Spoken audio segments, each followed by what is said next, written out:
Hello বন্ধুরা, Soma cooks চ্যানেলে সবাইকে স্বাগত জানিয়ে আজকে শুরু করছি আমার একটি রান্নার ভিডিও।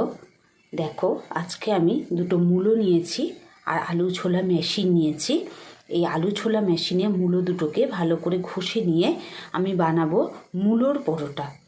ঘষে নিয়েছি, এর সাথে কী দিচ্ছি, একটু কাসুরি মেথি, নুন, কালো জিরে, জোয়ান, কাঁচা লঙ্কা, আদা ঘষা, একটু টক দই, আর এদিকে দেখো ময়দা নিয়েছি, এর মধ্যে ময়ান দিয়ে দিয়েছি। এবারে আমি আস্তে আস্তে মূলোটা এগুলো দিয়ে মাখবো। এতে কিন্তু কোনো জল দেব না।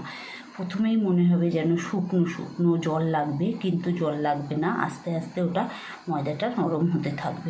মাখা হয়ে গেছে। তোমরা প্রথমেই মূলো ঘষাটা পুরোই ময়দার সাথে মিশিয়ে দেবে না, অল্প অল্প করে ময়দার সাথে মেশাতে থাকবে, তাহলে শক্ত করে মাখা হয়ে যাবে, নলে নরম হয়ে যাবে। তখন ময়দার পরিমাণ বেশি হয়ে যাবে, মূলোর পরিমাণ কম হয়ে যাবে। এইভাবে ময়দাটা আমিও মাখিয়ে নিলাম। তেলে নিয়েছি পরোটাটাকে, এবার আমি তেলে ভাজবো। লাল করে ভাজা হয়ে গেল, তৈরি হয়ে গেল মূলো দিয়ে পরোটা। তোমরা করে খেয়ে দেখো, খুব ভালো খেতে লাগবে।